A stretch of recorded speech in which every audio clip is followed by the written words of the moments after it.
Our next guest is the fabulous Eric Sawyer. Right?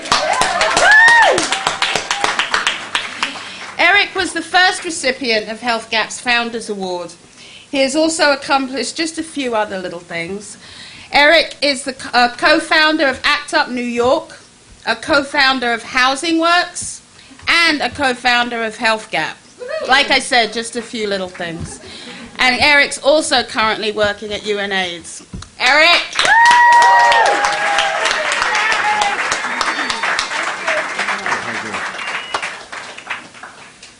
Hi. If you're like me, you like to start your morning listening to the news. And there's really about only one place where you hear real news these days, and that's Democracy Now! Democracy Now! Has been led by Amy Goodman, who's been telling it like it is for the past 14 years. Amy is an award-winning progressive broadcast journalist, a syndicated columnist, an investigative reporter, and an author. Pioneering the largest public media collaboration in the U.S., Democracy Now! Is now broadcast on Pacifica, NPR, community and college radio stations, on public access, PBS, satellite television, and on the internet. Democracy Now!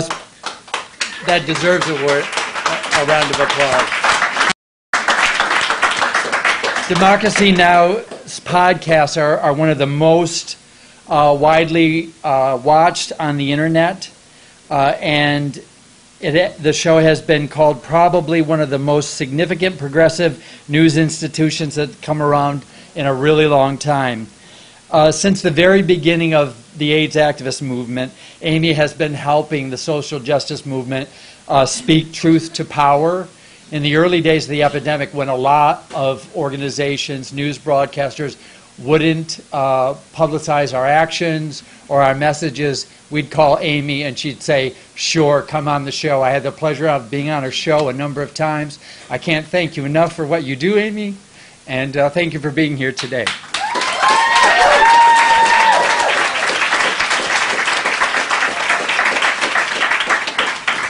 Thank you. It is such an honor to be here, to be invited by HealthGAP, and to honor two heroes of mine. Bob Lederer and John Riley have been involved in the fight for social justice for decades. They are fine journalists and remarkable activists. You know, when you look at peace, it is not just the absence of war. You have to accomplish peace. You have to wage peace. You have to forge peace. You have to strategize. And these guys, Bob and John, John and Bob, on the front lines, working for social justice, working to make the world a better place, working, whether it's to free political prisoners, to deal with AIDS, to make health care more accessible. They are remarkable role models. And when it comes to radio, when it comes to fighting for free speech, they have always been on the front lines. In the fight against the corporate takeover of WBAI and Pacifica Radio, they were right there. And that took tremendous work. Democracy Now! Was taken off the airwaves of Pacifica, and I don't know if it would have been put back on if it weren't for the work of John and Bob and other dedicated activists, and I thank you very much for that. Now, when you listen to the radio, it's a good thing to have a very clear signal. Part of the problem, though, with Bob and John is they're always creating static. Now, I'm not talking about the static that, is that veil of distortion and lies and misrepresentations and half-truths that obscure reality. I'm talking about the kind of static, that the media should give us, the dictionary definition of static: criticism, opposition, unwanted interference. They're the journalists who give us the kind of static that clears things up, We need a media that covers power, not covers for power. That's the kind of media that John and Bob give us.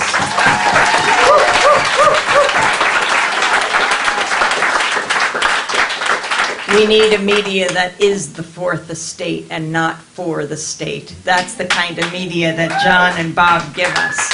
And we need a kind of media that creates static and brings us the movements, the voices of the movements, people speaking for themselves that make history. That's what John and Bob do for us. Well, they inspire us because of their long commitment to social justice activism, to the AIDS movement, but they also inspire us because of their commitment to each other. You may not know that they met at, after an ACT UP meeting over 20 years ago.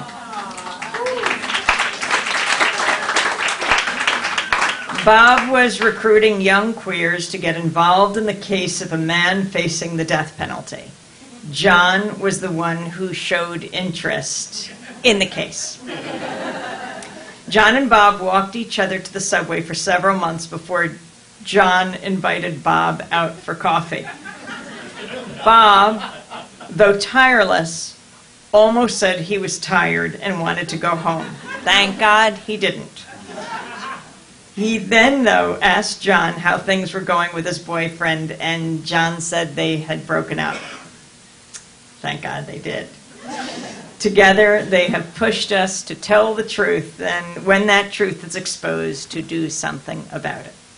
Bob and John, John and Bob, it is my great pleasure to present you with the 2002 Global Health Just Founders Award.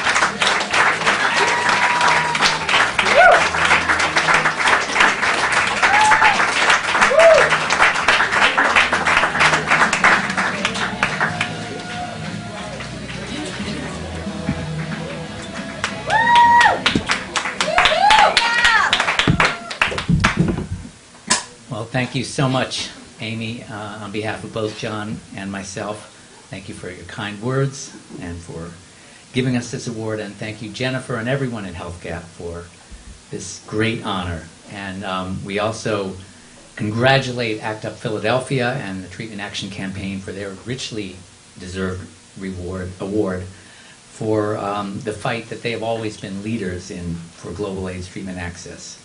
And we were very privileged to work with them in 2000 at the International AIDS Conference in Durban.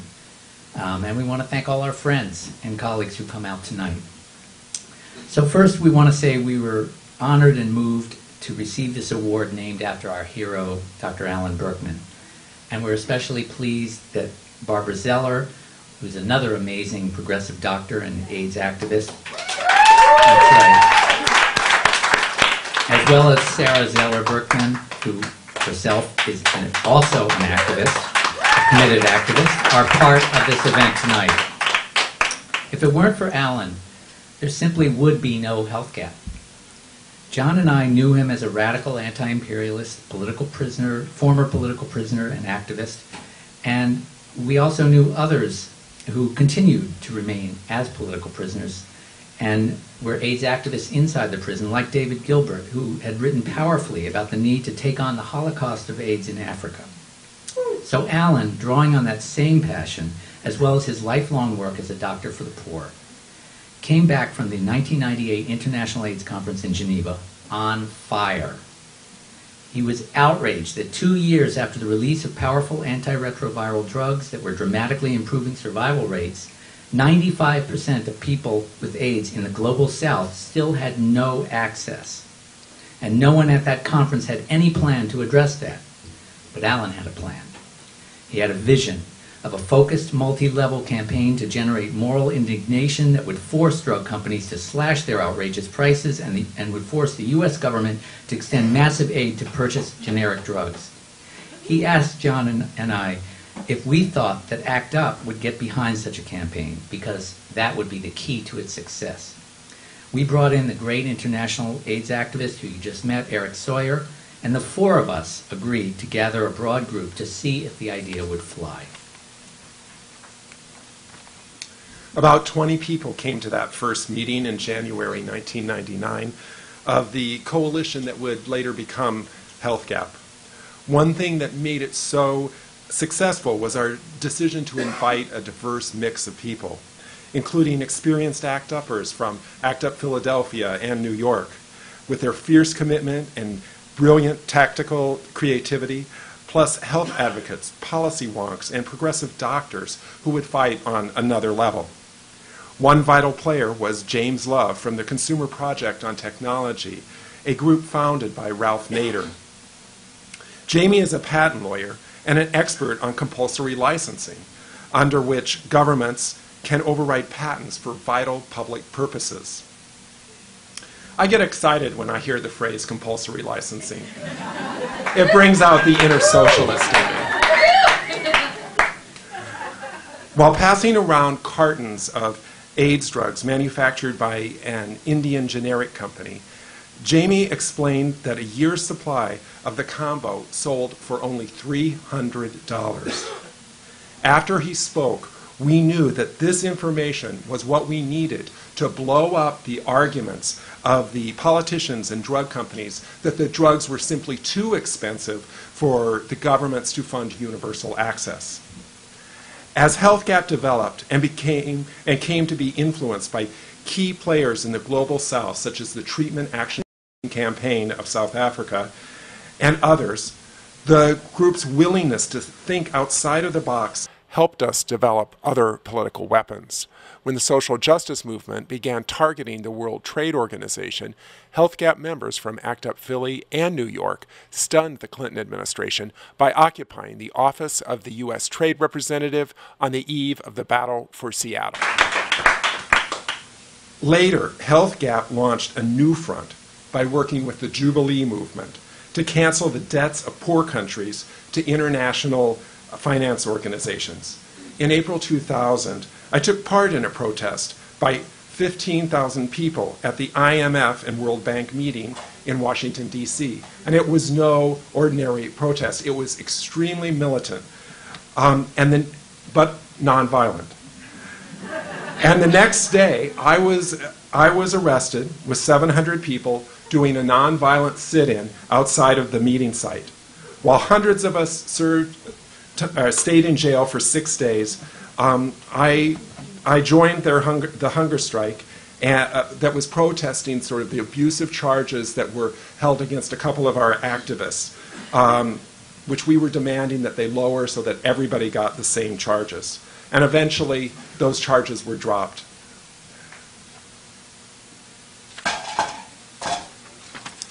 HealthGap's combination of global solidarity, strategic partnerships, and smart tactics has deconstructed roadblock after roadblock.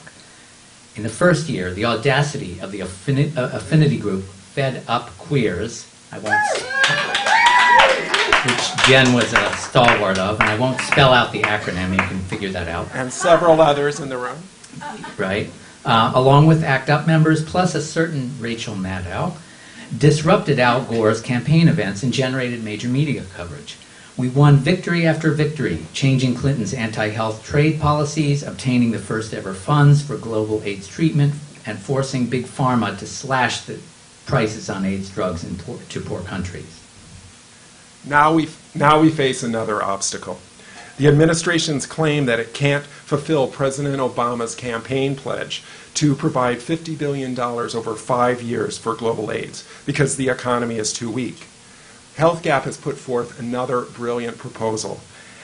And that's a proposal that's been developed by a coalition of forces all over the world that's calling for a tiny worldwide Robin Hood tax on stock exchanges and a currency transaction tax that together could raise $400 billion a year.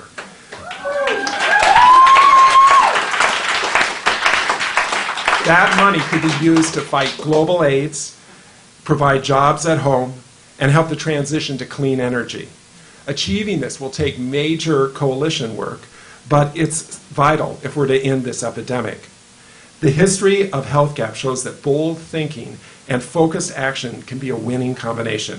Let's continue the fight until we get universal access and build the coalition of movements that can make another, better world possible.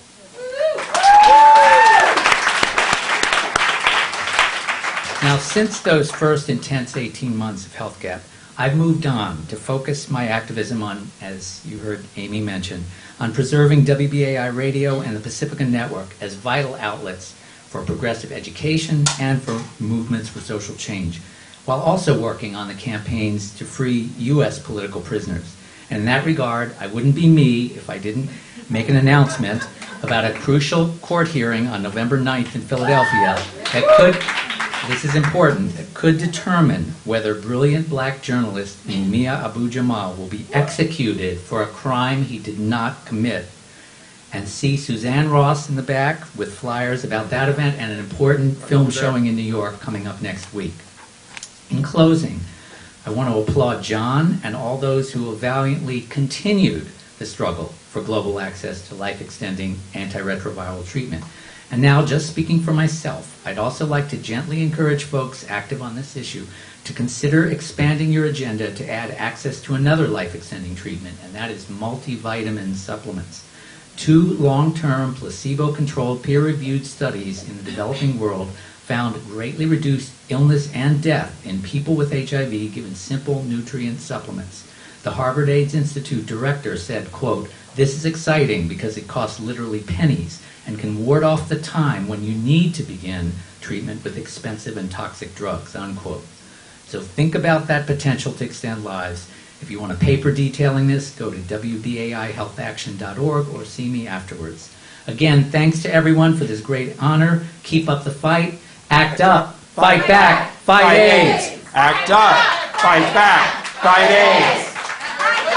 Fight back. Fight AIDS.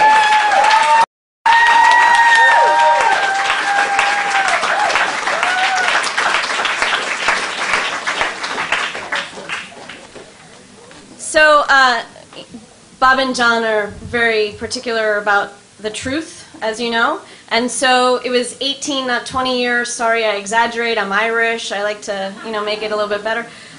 It was tea, not coffee. Very important. Tea, not coffee. So, sorry about that.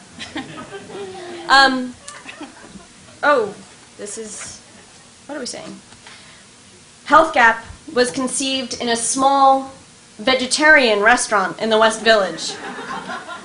Dr. Alan Berkman met with Bob and John, as you know. The 3 of them, with Eric Sawyer and David Hughes, and just a few others, lit the spark that set fire to the global AIDS movement. And we are inspired by their spirit, their passion, and we will continue to fight in Alan's memory.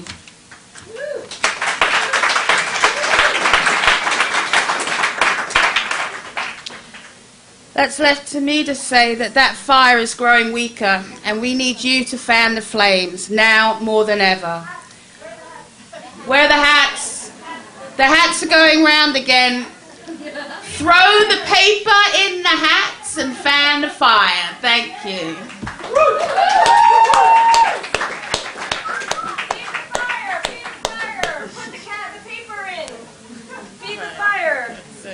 Put more paper in the hats.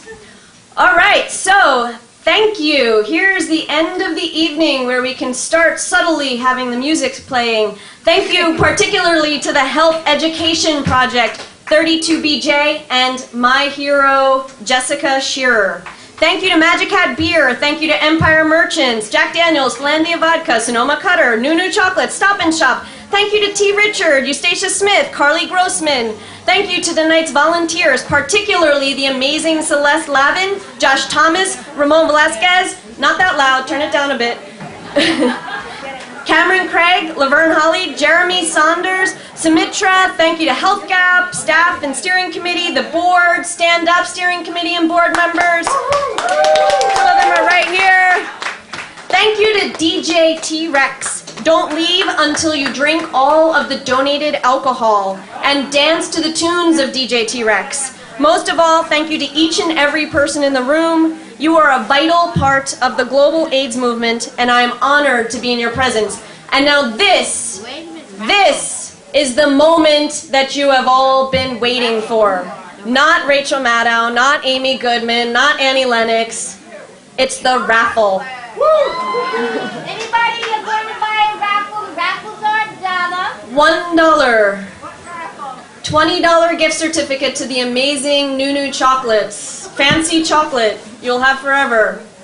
Anybody want to buy a raffle? Okay. I think that we're going to... Okay. Okay, yes. All right, here we go. Ready? Who wants to pick? Oh, one more. Okay. Okay, so we just like Bob said, he would not be Bob if he didn't make an announcement. Stacy Smith, one of our board members, would not be Stacy Smith, and we would not be Health Gap if we did not let her say something right now. So here she is. Jennifer left out one thank you, and that is to herself.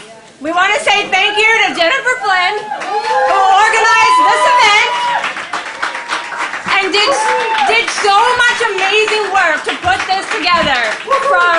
I can't even tell you how much work she did. But as a thank you, we have this special gift for you. It is. A t-shirt. It is a Health Gap t-shirt.